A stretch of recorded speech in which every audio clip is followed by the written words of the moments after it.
Sampai sekarang, saya tugas di Mekah 2010, menerima jemaah haji yang pertama. Begitu datang sholat, Masya Allah, isyanya sholat di situ, Allahu Akbar. Imamnya disirkan, Alhamdulillahi Rabbil Alamin. Imamnya Muhammadiyah sendiri. Masya Allah. Begitu sholat subuh, imamnya nggak kunut. Lengkap sudah itu, apa saya bilang kan, semalam Muhammadiyah kan yang nggak kunut. Padahal nggak ada Muhammadiyah, nggak ada NU dari zaman Nabi, Masya Allah. Dan yang paling hebat, dua pendiri ormas besar itu bersaudara dan belajarnya sama-sama.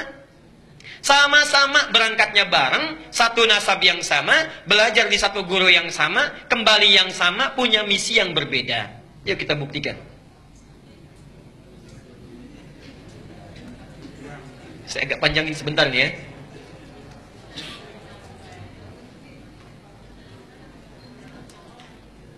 Satu, namanya Kiai Haji Muhammad Hashim Al-Ash'ari.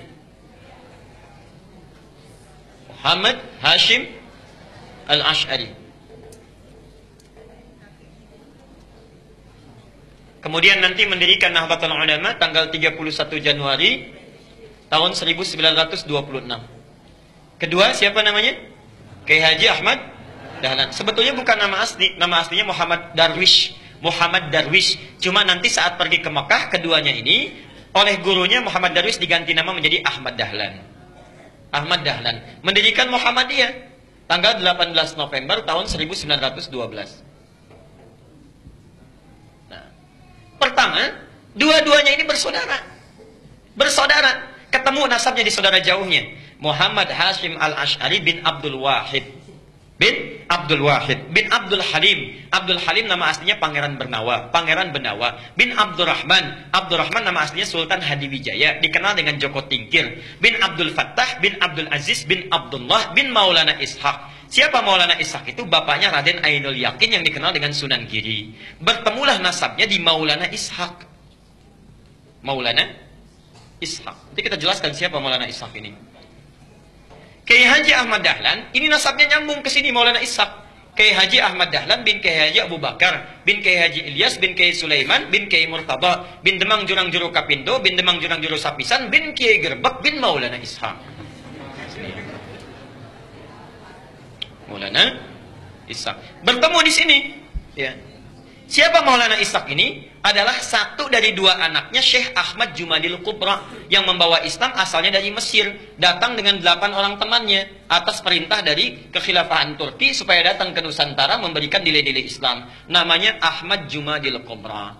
Punya 2 orang anak, satu Maulana Ishaq, yang kedua Syarif Abdullah. Syarif Abdullah.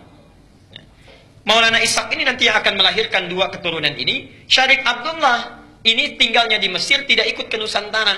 Tapi nanti pada tahun sekitaran awal abad ke-15 akan bertemu dengan seorang perempuan luar biasa yang sudah masuk Islam, anaknya Prabu Siliwangi. Prabu Siliwangi itu siapa? Nama aslinya Pamenah Rasa. Pamenah Rasa punya kekuasaan yang luar biasa, luas ya. Kalau dari Cirebon batas Jawa Tengah sampai dengan ke ujung wilayah Banten, ibu kotanya di Bogor. Dulu namanya Pamenah Rasa. Pamenah Rasa ini dulu inspeksi datang ke wilayah Subang pada masa itu sampai dengan ke Karawang. Di Karawang itulah bertemu dengan seorang perempuan yang bersih luar biasa, cantik, taat, sedang baca Quran. Muridnya Syekh Hasanuddin. Syekh Hasanuddin itu karena dulu menimba ilmu Qurannya di Mekah, dikenal dengan Ummul Qura, maka disebut dengan Syekh Qura. Syekh Qura. Siapa perempuan ini? Namanya Nyai Subang Larang. Nyai Subang Larang.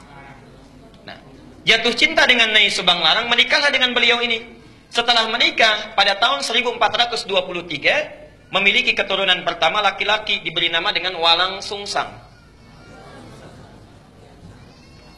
Walang Sungsang. 1426 punya anak yang kedua, perempuan, diberi nama Nyai Rara Santang. Rara Santang. 1427 lahir anak yang ketiga, diberi nama dengan Raja Sengara. Raja Sengara. Nah, kakak ini, 2 kakaknya, Walang Sungsang dengan Rara Santang, kemudian muncul satu masa ingin berhaji. Datanglah ke kota Mekah. Ya. Kemudian mereka datang ke Mekah setelah menunaikan ibadah haji, berganti nama. Ini Walang Sungsang menjadi Ki Abdullah Iman. Kan yang ini ya, Abdullah Iman namanya. Gelarnya Ki Samadullah.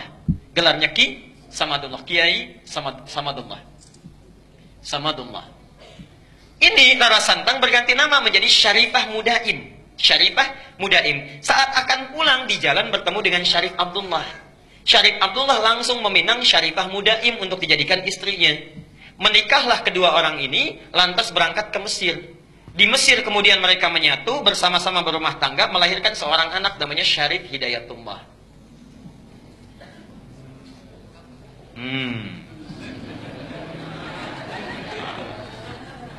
20 tahun belajar di sini, belajar dengan Syekh Ibnu Athaillah Al-Iskandari, belajar dengan ulama-ulama besar, sampai setelah matang kembali dia akan menengok kakeknya datang ke Prabu Siliwangi.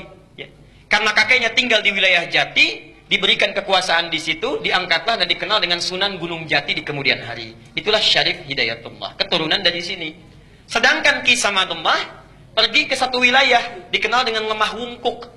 Minta izin pada bapaknya untuk memajukan wilayah itu. Di Lemah Wungkuk itu, Masya Allah, itu etnisnya campuran. Ada orang Cina, orang Arab, orang lokal, masih belum bagus. Minta izin supaya ditata. Campuran dalam bahasa lokal itu disebut dengan caruban. Oh, caruban.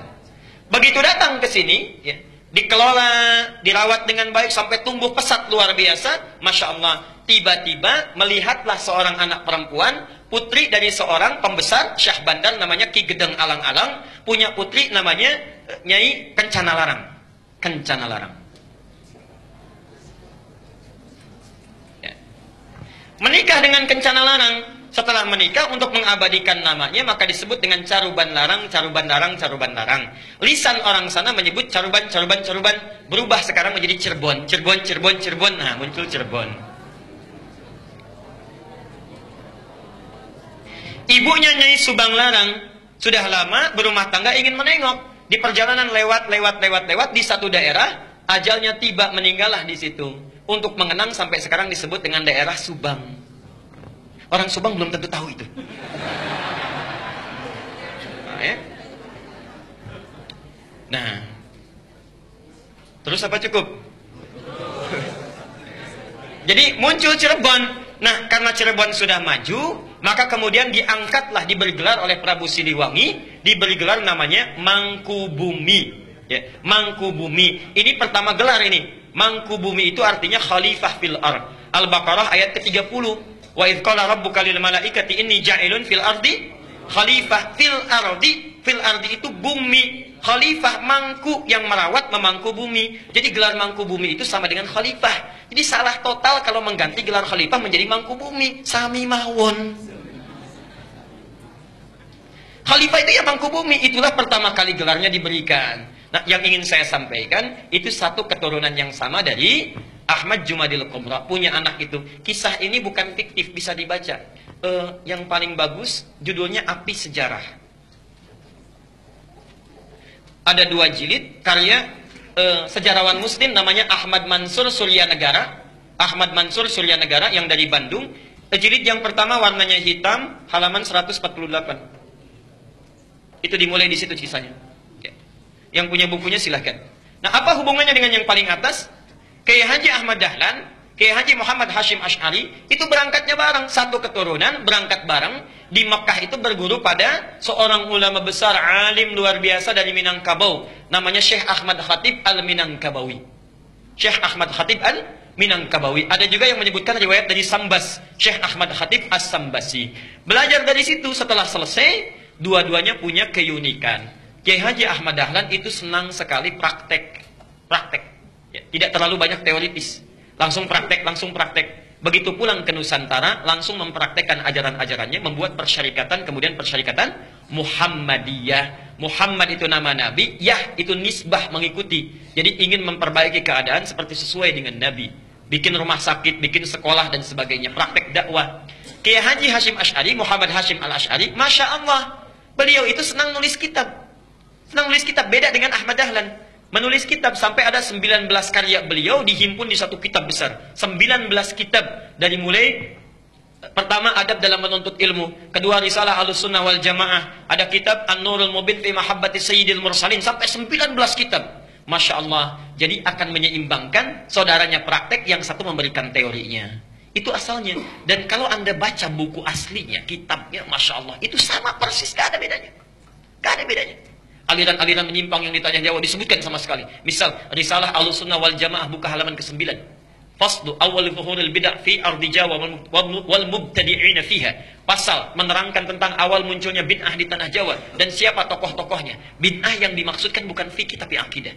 Tapi akidah.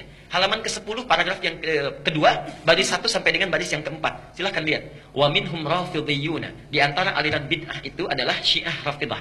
Syiah. Ya. Beliau langsung menyebutkan, bukan saya. Beliau langsung yang menyebutkan. Asalnya semua sunni, kata beliau itu. Semua sunni. Cuma terjadi di tahun 1333 Hijrah. Sama dengan 1909 Masehi. Datang tiba-tiba entah dari mana. Ada satu aliran disebut dengan Syiah. Pekerjaannya. Yasubbuna sayyidana Abu Bakrin wa Umar radhiyallahu anhuma. Seringkali mencela dua sahabat Nabi. Yaitu Abu Bakar dan Umar. Disebutkan dalilnya, hadisnya. Kemudian halaman yang ke-11-nya. Wa minhumul abahiyuna, ada aliran kepercayaan abal-abal, abahiyun, semua boleh. Siapa mereka? Yang merasa dekat dengan Allah, wasafa qalbuhu, hatinya merasa sudah bersih, jernih. Sehingga kalau sudah bersih jernih itu tidak berlaku ketentuan dan larangan. Jadi kalau nggak sholat pun nggak apa-apa karena sudah dekat dengan Allah. Gelarnya tinggi, Pak Kiai. Pak Kiai kok nggak sholat ya? Kan sudah adzan. Jasad bapak bersama adik, tapi roh bapak sedang sholat. Nah itu diantara yang kacau itu ya. Jadi larangan nggak berlaku karena sudah dekat dengan Allah. Ini penyimpangan langsung disebutkan di Quran surah ke-2 ayat 80 Al-Baqarah. Ya. Ada lagi aliran yang reinkarnasi tanasukhil arwah, ya. Bahkan ada jahlatul mutasawwifah, orang sufi yang paling bodoh, disebutkan oleh beliau. Siapa itu? Itu yang mengaku menyatu dengan Tuhan, Allah sudah menyatu dengan dirinya, manunggaling kaulah Gusti. Siapa kamu? Saya adalah Allah. Allah sedang apa? Allah sedang makan. Nah itu sudah lain. Jadi itu diantara kitab-kitab beliau. Nah, jadi tidak ada bedanya. Kisah yang terakhir yang ingin saya tutup, satu kali muridnya Kiai Haji Hasyim Asy'ari itu berkunjung ke Kauman ke Jogja. Karena Ahmad Dahlan pulang ke Kauman, Hasyim Asy'ari pulang ke Tebu Ireng ke Jombang. Datanglah dari Jombang itu, kemudian ke wilayah Kauman, dilihat di situ. Kok ini beda ya katanya. Balik lagi ke Tebu Ireng. Syekh katanya, itu ada aliran di Kauman yang menyimpang. Bagaimana caranya? Begini. Siapa orangnya? Namanya sekian. Ciri-cirinya bagaimana seperti ini? Itu bukan menyimpang. Itu saudara saya. Bantu sana balik lagi. Masya Allah. Ketika membantu balik lagi, kemudian sampai di situ berumah tangga, punya anak namanya Ahmad Azhar Bashir. Sampai kemudian jadi pimpinan pusat Muhammadiyah. Yang digantikan oleh Amin Rais, digantikan oleh Syafi'i Ma'arif, digantikan bin Samsudin. Agustus nanti mau muktamar itu. Ya, mau diganti lagi karena sudah 2 periode. Saya baca itu. Jadi saya tahu itu, ya. Sama juga NU juga begitu, sama sampai sekarang, sampai Aqil Siraj, ya. Hasyim Muzadi digantikan Aqil Siraj, sekarang mau nyalon lagi yang kedua itu, ya. Jadi insya Allah baca.